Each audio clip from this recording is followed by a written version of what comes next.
Hello, everybody. I'd like to give a huge shout out to our sponsor, the Transgender Center of the Rockies, a program of Mile High Behavioral Healthcare. They are this season's Authenticity Ambassador, and we thank them for their support. I would also like to thank our sponsor for this episode, Eve Boyd with Inspirational Eve, for being our authenticity advocate. Thank you so much for your support. Welcome to Being You, an SPH Productions presentation. My name is Shane Hodges, licensed professional counselor, speaker, and author of It's Time to Be You, How to Become Your Most Authentic Self. I'd like to welcome some guests for our second panel episode. I've got 4 guests here. We're going to go around. Start with you. I've got Phoebe Weng, Isabel Serafin, and Andrew Robertson. If each of you could tell us a little bit about yourself, your age, how you identify, and your pronouns, please. I'm Phoebe. I am 19, 20 on Wednesday. Pronouns are she, her. My name's Isabel Serafin. I identify as a non-binary woman. I use she, they pronouns. And I'm Andrew Robertson. I identify as a cis male. I use he, him pronouns. And can you all share a little bit as to why you agreed to do this today? I can start for that one. I have known Shane for going on 5 years. He's seen me in a kind of a full evolution. I'm currently getting my degree in social work. I'm hopefully will be getting my master's here in a couple of years, and I have a strong passion for mental health with youth and some substance abuse issues. So that's kind of my passion. I'm also in grad school for social work, so I love that. I think just in general, I really love any kind of advocacy I can be involved in. As a queer, non-binary woman of color, I feel like my perspective is one that I don't get to hear a lot of reflected back at me. And so I love to be able to speak on the things that I've experienced when I can. And I have expertise with recovery coaching, but also lived experience with substance use, mental health disorders, suicidality, eating disorders. There's just so many things that I get to work with clinically as a part of the work that I do through Chroma that I've also lived through. And I'm like, yes, I see the intersection between being a queer person and having an eating disorder. I see the intersection of the different identities and how they inform each other. And I love getting into the nitty gritty of it. And I'm just excited. I love talking. I'm a Leo. That's why I agreed to do this. Oh boy. How about you, Phoebe? Like Andrew, I have known Shane for quite a while. He's known Phoebe before Phoebe was Phoebe. And I think I agreed to do this because it's really important to highlight how much mental health goes in to being a queer person, especially with the idea of having to come out to people, not necessarily having to, but wanting to come out to people and just expressing yourself the way that you want to.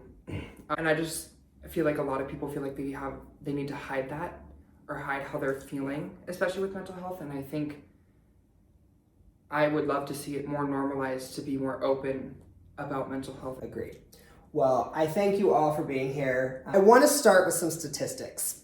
LGBTQ people are 2.5 times more likely to experience depression, anxiety, or substance abuse than their heterosexual counterparts.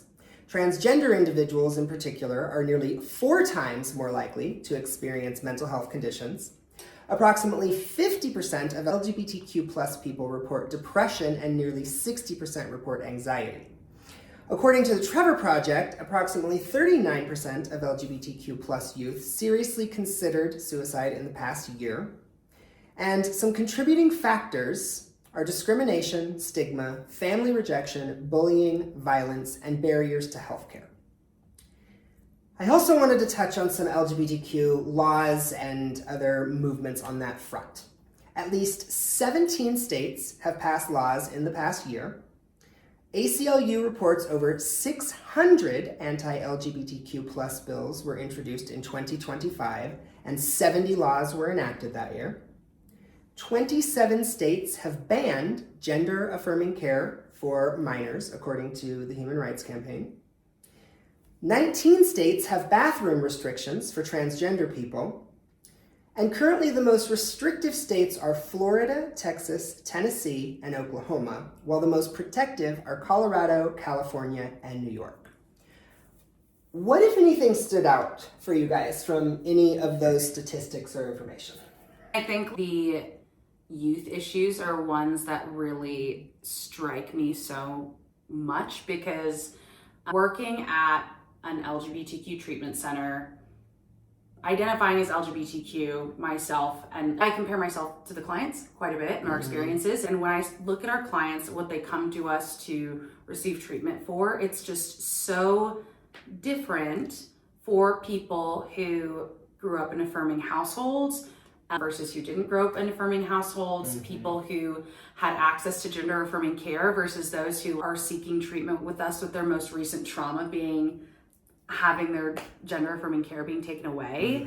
And some of those are adults. Some of those are 19-year-old people who would not have considered themselves subject to a lot of these laws and legislation around gender affirming care. And I think that's, to your point, why visibility and having these discussions out loud is so important, because when you can name it, then it stops living by itself in a silo and you can start working on it. Yeah. Absolutely. And kind of playing off of the visibility part of it, I wish people would reach out more, but I also wish people would be more open to those people reaching out, rather than kind of just being like, oh, I don't really know how to help you, like you should ask someone else. I wish more people knew how to not necessarily deal with it, but help people feel understood or seen, or just help them feel better about their situation in general. And another thing that stood out to me was, I think you said trans people were like 40% of that, especially with mental health and especially with eating disorders. Because I feel like a lot of eating disorders with trans people stem from body dysmorphia, especially trans women. Having been there myself and struggled with that myself, is trying to achieve that feminine look that I know I've definitely just set a laser focus on of trying to achieve, and not going about it the best. And I think a lot of people may not realize they're struggling with that. I think that's a big part of it, that a lot of individuals recognize that something's not right, but they can't specifically say what it is. I think a lot of times with the eating disorder, I like that you mentioned or made the correlation between eating disorders and dysmorphia, because a lot of people see something that isn't necessarily there, but they're trying to create something that's up here. But that's not what matches what they see. So yeah, thank you for that. Anything you want to add, Andrew? Somebody who came out really early to my family and didn't really understand the gravity behind it all, and then was rebuked and shunned from my mom at a super early age. I felt a lot of refuge at school, and we've learned also about statistics that I've learned that like 58% of LGBTQ plus people feel more safe at school than they do at home, which is a privilege in itself to have that safety there.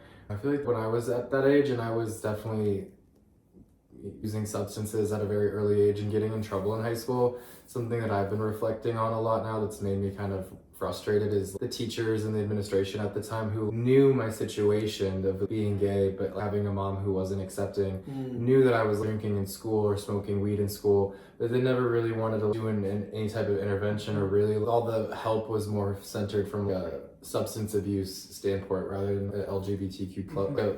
Gay-centered one or something. There was just none of that. Well, you touch on something that I actually wanted to ask about. What are any of your thoughts on substance abuse, use, addiction within the LGBTQ plus community? Well, I guess I started smoking weed when I was like 13, 14, and I was genuinely out of a cry for help, and then I was developing horrible insomnia and anxiety. And when I first started smoking weed, it was such an instant just relief to all of that anxiety and all of that pain that I'd been feeling. So that just started the ball rolling, and then the alcohol kicked in, and then I've gotten myself into trouble with substance abuse, and it wasn't until getting into that trouble that I finally was able to change my narrative. But substance abuse has always been so prevalent, but also to your point about the affirming parents, it's very interesting. And the older I get to, it's all I can think about when I see other gay people or queer people, is just like I kind of analyze their parents, like how they were raised based off of how they present in the world. And a lot of times with people who do have ability to control their alcoholic tendencies, or can just smoke weed every now and then, or use drugs recreationally, they were people who come from loving households. It's not like the people with the addictive personalities usually stem from unaccepting places where they weren't able to be authentic growing up. Why do we think that our community struggles so much or are often prone to substance abuse? I totally have not just thoughts, but there's a lot of statistics around it. We do have a decent amount of data of how much we use, how frequently, to some extent, which demographic breakdowns use the most, different types of substances, suicidality. We have a good, or at least a grasp on the scope of the problem, but there isn't a ton of research behind the why. Minority stress model is one of them, and I think that is definitely a contributing factor, just of trying to self-medicate that feeling of nebulously knowing something's wrong and not being able to place it. But I think that's something a lot of teenagers do. It's not just that. I know for me, substance use was definitely a coping skill. It definitely allowed me to numb out. I was definitely somebody that both used socially and used, for me, it was alcohol, marijuana, and some other recreational drugs to get as close to not feeling anything as possible or feeling unalive as possible. But my entry point to queer community was always and almost exclusively through substance use. And one of the first things that came to mind as a prohibiting factor to getting sober was like, I just found my community. I just found one of the places where I feel the most myself and feel the most a part of and understood. And I'm about to lose access to all of it, which is unfortunate. Yeah. Any other thoughts regarding the substance abuse? I quit drinking in January, so I'm about 4 months sober, which is the longest I've ever chosen to be sober, which is a huge deal for me. But I have this profound sadness now when I'm out in the clubs and I just see how drunk everybody is and the level of intoxication. And I guess that's kind of, I felt that when you're talking about, we just need more places to connect that are, I don't even need to call them sober places, there's spaces. Yeah. And then Well, generally speaking, what would you say you have noticed recently, and by recently, I would say recent couple of years, in terms of mental health challenges within the LGBTQ community? I remember you had said something that actually really resonated with me when we had connected at a lunch event about how the past couple of years you were just having this reflective period on your career because it was so challenging. And that was such a universal sentiment that I heard from other queer identifying providers who worked with queer people. It's an experience that I've had as a queer person who almost exclusively has queer community now. It's like this sense of shared suffering that maybe would be empowering if it felt like there was any relief, but I think there's also this shared sense of what's coming next. There's no relief from it. There's no reprieve. Even in community spaces, even when we're finding solace in each other. Like I just had a chosen family dinner at my house on Sunday, and inevitably the conversation always turns to, usually towards the end of the night, about just whatever horrible headline has been passed, or how we're coping with loss of access to this resource, or did you hear this place closed? You know, I think that there's a really perpetual grief going on in the community right now that's just hard to carry. I chose you all for various reasons, but we have an age range here. So again, almost 20, 26. I always forget. Almost 30. Almost 30, and I'll be 50 this year. What do you think is different for your generations than mine? It's so silly how we can have such different experiences within the community at whole, but I've noticed for myself, for gay men and particularly cis gay men, there's been a sort of checkout kind of vibe, which I have definitely felt being in school for social work and still going out, that they just don't know what's going on with the trans community, with women, with anything out there. They're all just very vain, but then that vanity also comes with all this body image issues and the social media addiction issues. I have a wide range of friends varying in their kind of levels of activism or engagement, but there's just a lot of them who are just completely checked out. Like anyone else in the community, they can fend for themselves, and I'm hearing about what's going on in Denver Health and limiting access to gender affirming care, and then having to explain to other gay people that no, gender affirming care isn't surgeries for people under 18. It's even like people in the gay community, gay men within the community don't really just grasp certain very simple concepts that other people in our community deal with on a daily basis. For example, of gay men cis men who are on testosterone for various reasons, medical reasons, you know, low levels, whatever. They don't see that as the same as someone who is doing it as a transgender person who's transitioning. Because I think there's this whole, I don't know if stigma is the right word. I'm going to use it anyways. I think there's a stigma around gender affirming care that it's only for trans people or people who are falling under the trans umbrella, when gender affirming care is for everyone. Absolutely. Hormones, cosmetic surgery, anyone can get gender affirming surgery. It's not just trans people, and I think a lot of people only see that issue falling onto trans people, whereas it's not just us. No, I like that you mentioned cosmetic surgery. No one questions a straight cis person who requests a surgeon to do cosmetic surgery on them. But a transgender person, I have to write a letter. Some professional has to write a letter, and sometimes multiple letters from different providers. It's ridiculous to me. Well, into that too. For years, it was such a hush-hush, like, you can't talk about her boob job. But then if somebody's gonna have, a transgender person's gonna have surgery, we'll have Katie Couric or whoever asking about it on national television. There's such a double standard too when it comes to that as well. Agreed.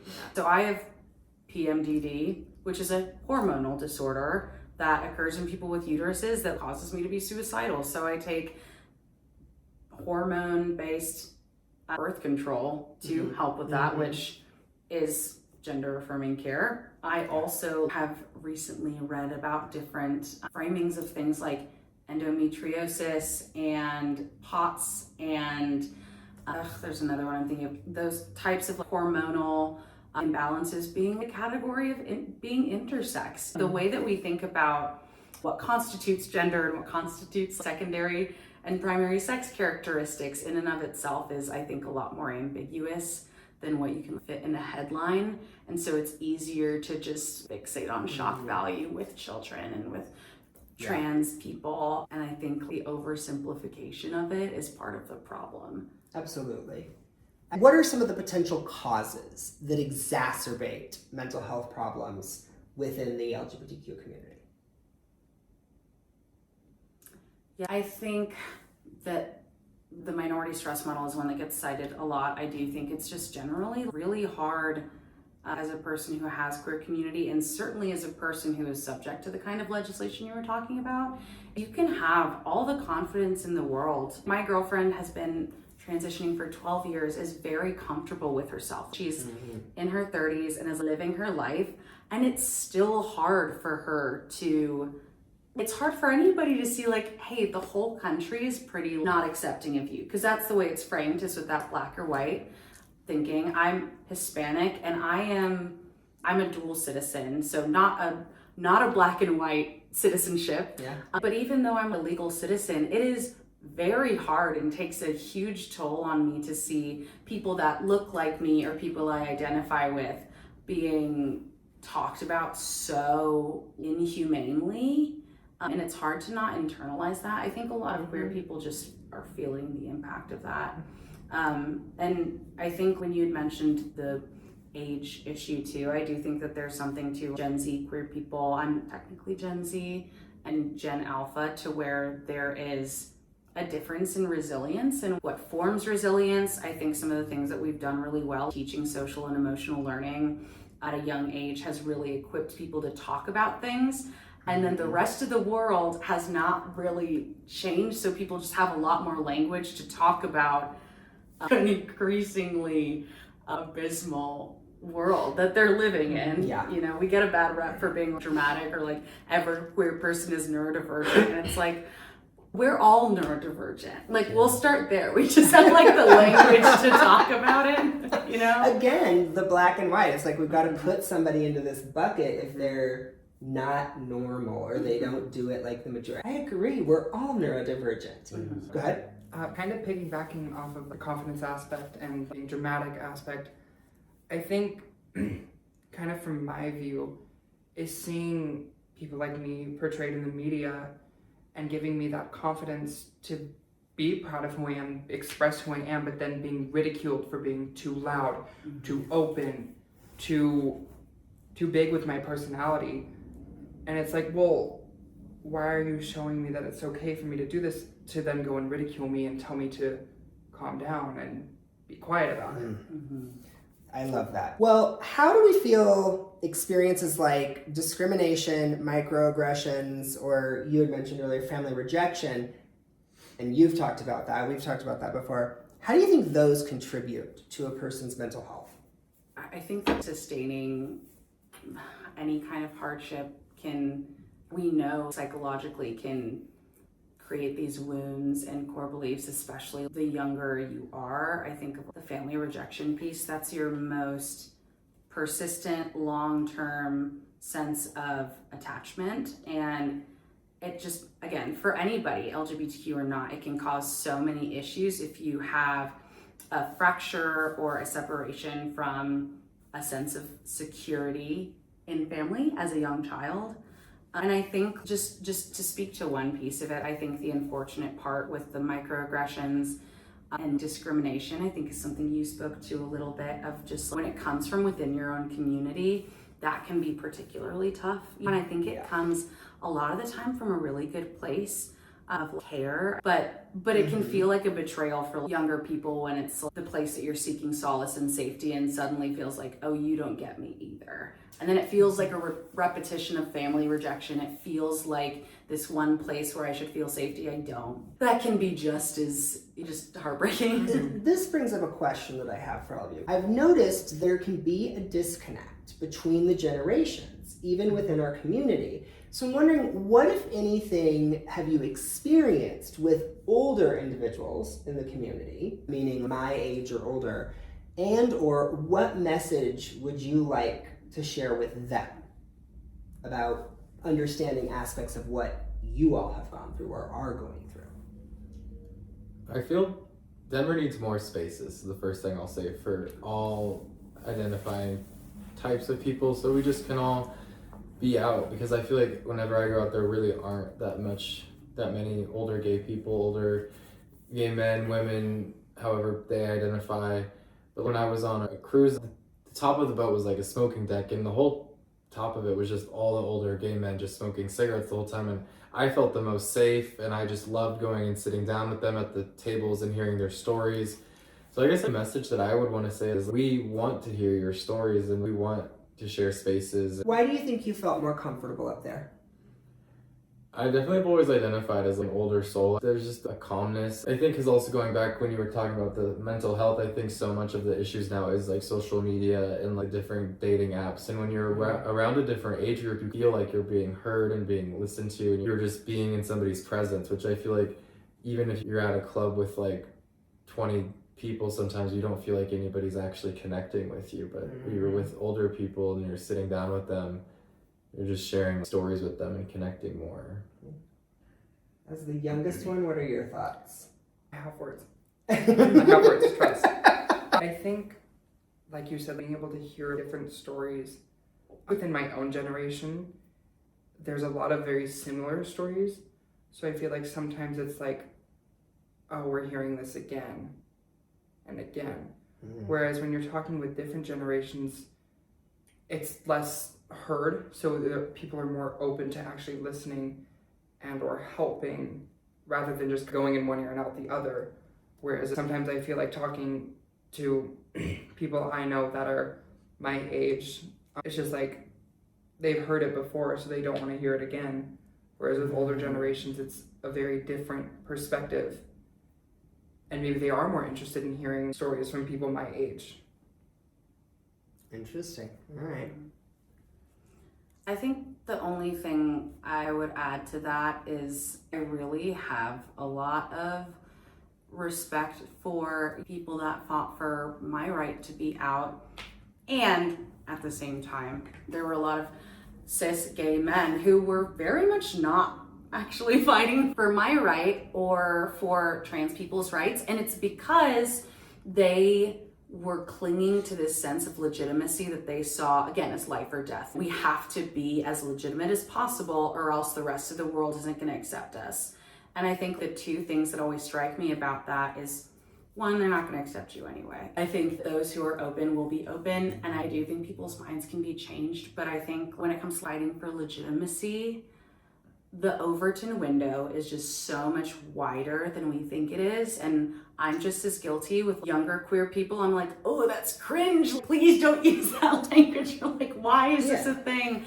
And then I think about the more fringe we allow our community to proudly be, whether it's kink, whether it's polyamory, whether it's the most niche gender identity that describes loving books but also loving men, like whatever language someone chooses to use to describe themselves, the more out there we support people in being, the more we allow to be normal. You know, if we'd been more inclusive of trans people back then, who knows where we would be with legislation now.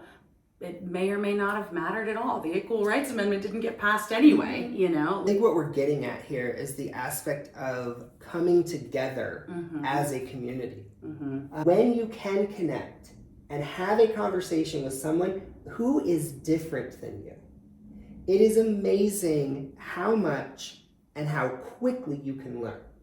That's how we, in my opinion, not only expand our minds, but create deeper connection. What are your thoughts on that?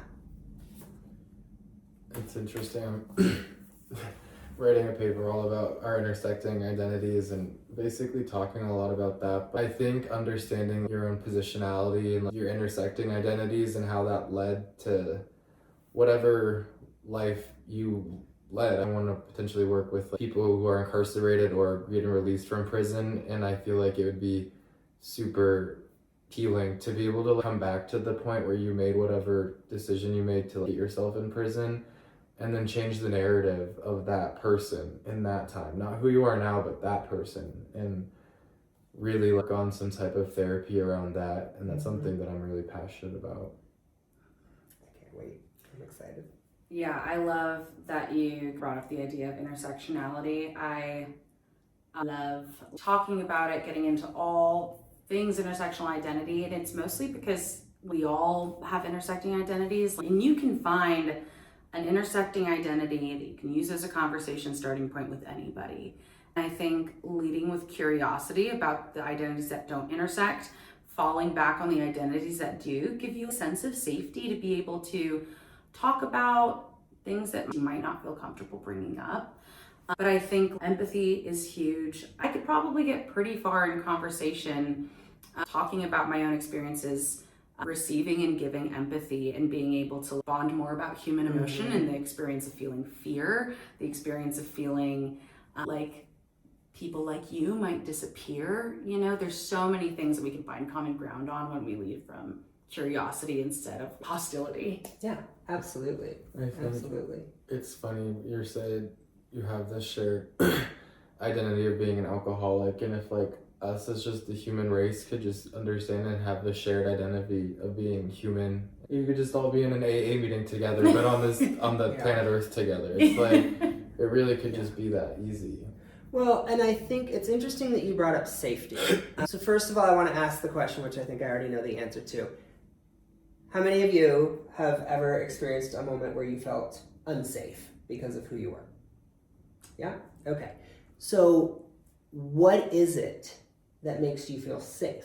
I think that there's a lot of things that can invoke safety. There's for sure body language. I think the way you can present yourself can convey safety in just a very human way of smiling and being kind to people.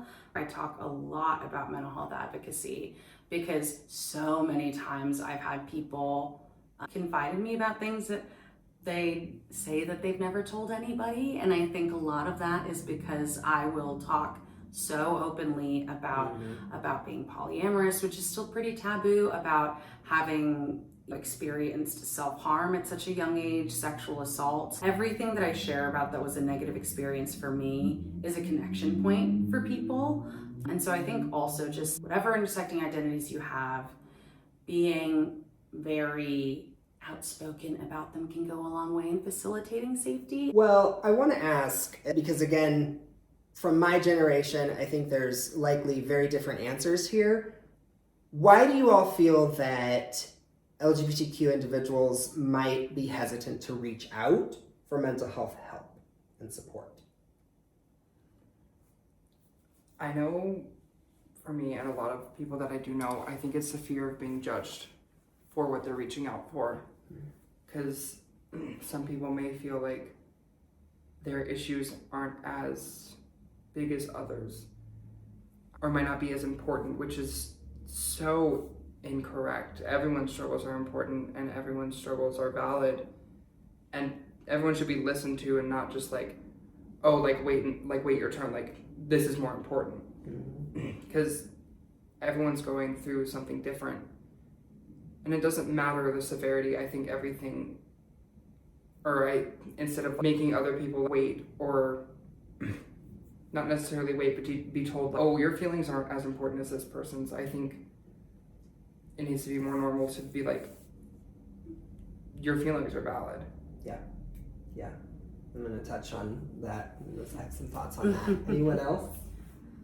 I always feel so privileged and lucky to have grown up in the Denver metro area, because I've been hyper aware of how blue it can be in certain aspects compared to other parts of the city, and my heart just breaks for younger queer people in other parts of the country. So it's one of the few good things about social media, is just that there is an outlet for people who are living in rural communities or isolated in red states. I think the hard thing sometimes is just finding the resources that are tangible and safe to even access them. The safety to the resources can be huge too.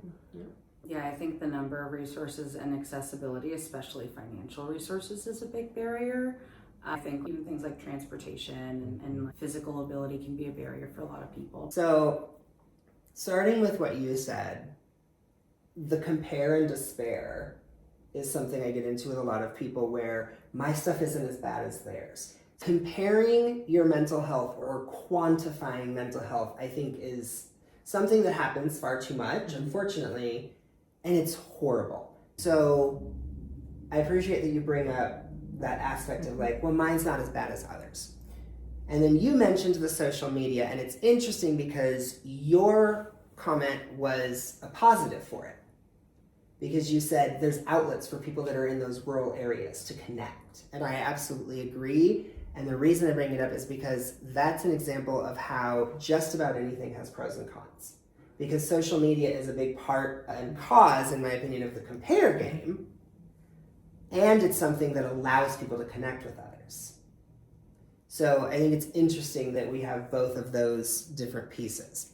I want to ask what any of you feel would help improve mental health outcomes for the queer community. So I think kind of touching back to a few things we spoke about, were having more spaces that are less alcohol centered, whether it be on college campuses or just like something more out of high school, where it's not like you have to wait to turn 21 before you feel like you can step foot into this, like, the gay world finally, or the queer world, because you're of age to drink. It's like just even trying to think about different ways people can connect and pushing that narrative on the younger generation, and not so much the bar culture and everything. Yeah, I agree that there's a shift. You mentioned alcohol use. Another interview I did this season, the individual was talking about sex and how that, for gay men at least, was a huge part of the community and a huge part of the connection in the day, and it was like sought out, and it's becoming less so. And it's more of a move toward more intimacy. So I thought that was interesting as well. Other thoughts? I do think community is a huge part, giving people access to community, access to mental health resources. I think that those are really important institutional changes that individuals can absolutely initiate. But on a very individual level, I think, again, just speaking to just how valuable it can be for other people. I think that to speak honestly about what you're going through right now, and not just the stuff that you've been through. And once I started doing that, I had such better connections with people, and it's so scary and so hard to do in the moment, but it's just like getting the positive reinforcement of other people saying like, me too, you saying that allowed me to speak on it. It's so reinforcing. I can't encourage people to get raw and real enough. I absolutely agree. Well, let's move into maybe some more positive things. How might chosen family and or community support, because we've been talking a lot about that, contribute to resilience and or improved mental health?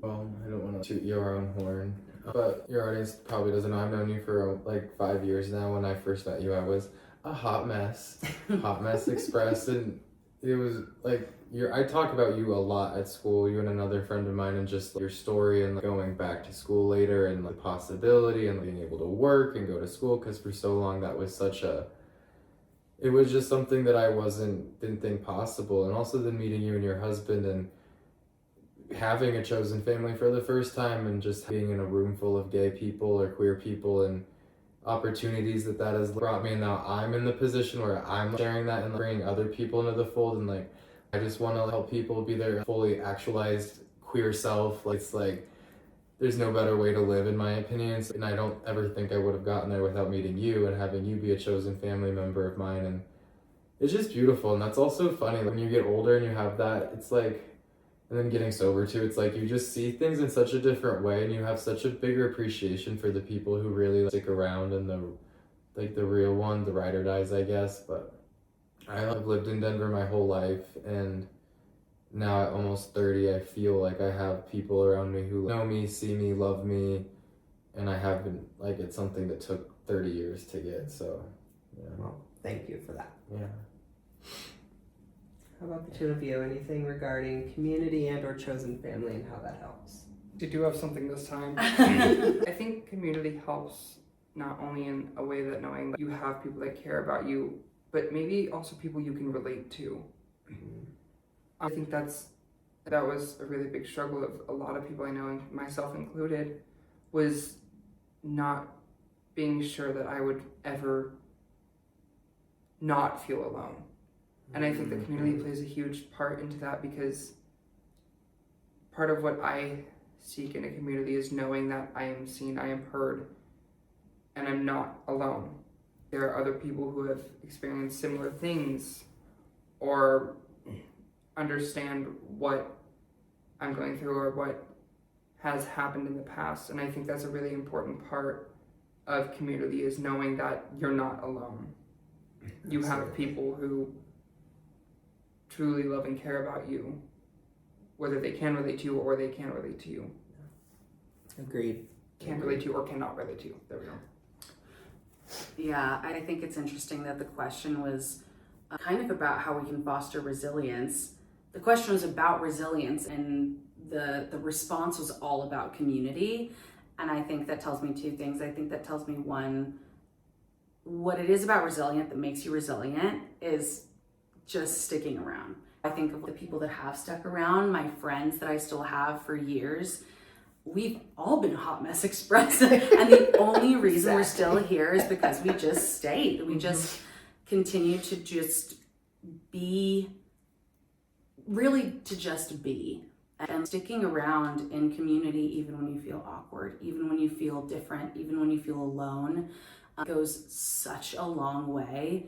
And I think the other thing that it tells me too is us as community members taking responsibility for the community that we want to see, being the change that we want to see, being the connectors that we want to also connect with. I want to touch on this because you recently had the therapist social, and that is you stepping up and doing something that you could do, not knowing who's going to show up, but it creates a space for professionals who are working with this community, as well as being part of this community, to connect. And that makes a difference. So to connect not only with others of the community, but others professionally, it's a double win. It's great to have people like you doing that. So thank you. In what ways, if any, do you feel the challenges you have faced as a queer person have benefited you or added to your growth? Well, okay, speaking of like the resilience part, I mean, I've been kind of doing it on my own since I was 16. When it comes to financial responsibility and not having a relationship with my family like most people do, and then just legal issues that I got myself into, but I am so in awe recently of how far I have come and the steps that I have made and where I'm at in my life. And recently I had a moment where I walked into my apartment and just started crying out of pure joy of just, I could not believe that I am here right now. And this is all without even a mom who accepts me. And that would be icing on the cake one day. But right now I'm here and I made this happen for myself purely out of my determination, will, and a lot of help along the way, like meeting amazing friends to help me get here. I always tell myself it's my own brain chemistry as kind of a humbling aspect, because I am aware that everybody's brain chemistry is different, but sometimes I do feel like superhuman and just like coming out at 13, most people don't even come out until after high school or college and they have to go through all that. At 13, I was like, I'm gay. And even after she didn't accept me, I was still like, well, deal with it. And it just never has gone back. It was never even an option for me to hide any part of myself. And that had a lot of consequences, like relationships and leading to substance abuse. But at least through all that, there was never a moment where I was like, let me try to not be gay. And that's something that I guess I've never thought about it until now. That's something I'm very, very proud of for myself. So I love that. thank you.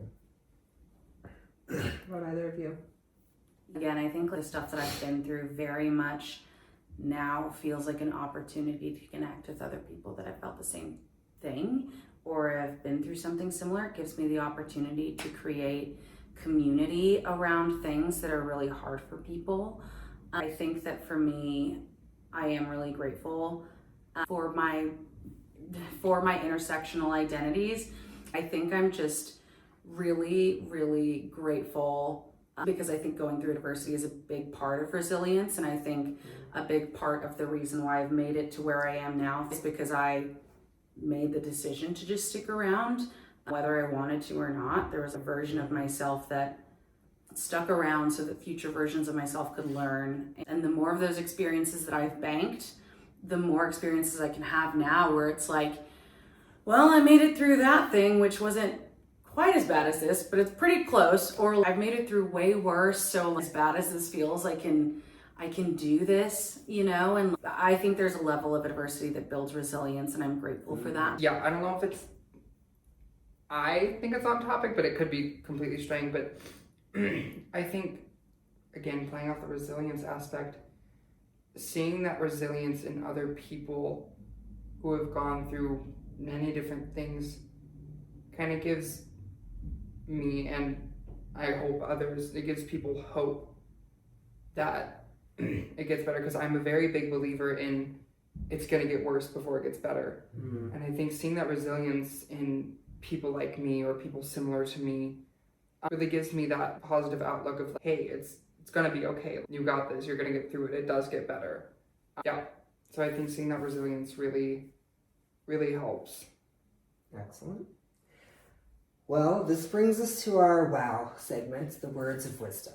I like to ask all of my guests, what words of wisdom, nuggets of advice, feedback do you have for others regarding being your most authentic self? I would say you're never gonna feel accepted until you start showing up as who you are. And that is really hard when your family's on the line, when your community's on the line. I think for me, polyamory is the most recent identity I came out as, but that was, I had to have that experience again, just like when I came out of like, are people gonna accept me? And then because I've gotten to do it so many times, right? It was so quick to me, that moment of like, well, I'm not going back in the closet. I'm not gonna live my life differently if they don't like it. So yeah, they're either gonna stick around or they're not. And the people that are in my life and support my endeavors and the things that I do are the ones that are going to be sticking around regardless of whether I'm going through something really challenging or acquiring accolades. I don't want to be accepted for a version of myself that I'm not, and I want to be loved because of who I am and not in spite of who I am. Yeah, love that. I think humans as a collective need to be more accepting of anything and everything, almost anything and everything. And especially within the queer community, I think we need to be a lot more open to different types of relationships. Like you said earlier, like kinks, anything along that line, because how, like, if we can't love everything, we can't love everyone. Mm. And I think we need to be a lot more accepting of something that might look different to us, because yes, we all bleed red, but no one is the same. No one is the same. No one's going to love the same. No one's going to dress the same.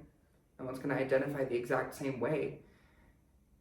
And I would just love to see a lot more community acceptance. And that's any community, not just the queer community. I agree. Thank you. Wise words. I think something that I've been dwelling on and thinking about lately is time. And I feel like so many people are looking at how bad this time is. I just keep reminding myself of humans have been in existence for so long. We as a species have been doing this for so long. So this whole fascination with this time is like a huge narcissism of consciousness in our time. If you have infinite amount of time and no time, might as well just be yourself and love yourself. It's taken me 30 years to genuinely love myself in a way that's profound, in a way that now all I want to do is share this with other people. I guess my world of wisdom is there's so much time and there's not enough time, so just love yourself in all of it. I don't even know if that makes sense, but... I honestly love that it doesn't matter if it makes sense, because you're absolutely right. Yeah. There's so much and you have no idea if there's any left. Yeah. You don't know, be yourself. Love that. Well, again, thank you all for being here. I really appreciate you taking the time to sit down with me and be a part of this episode. Anything you wish to share about yourself or your socials or your businesses regarding authenticity and or how people can find you? I'll plug mine. My Good boss answer. will kill me if I don't. Exactly. I work for Denver's first and only LGBTQ treatment center.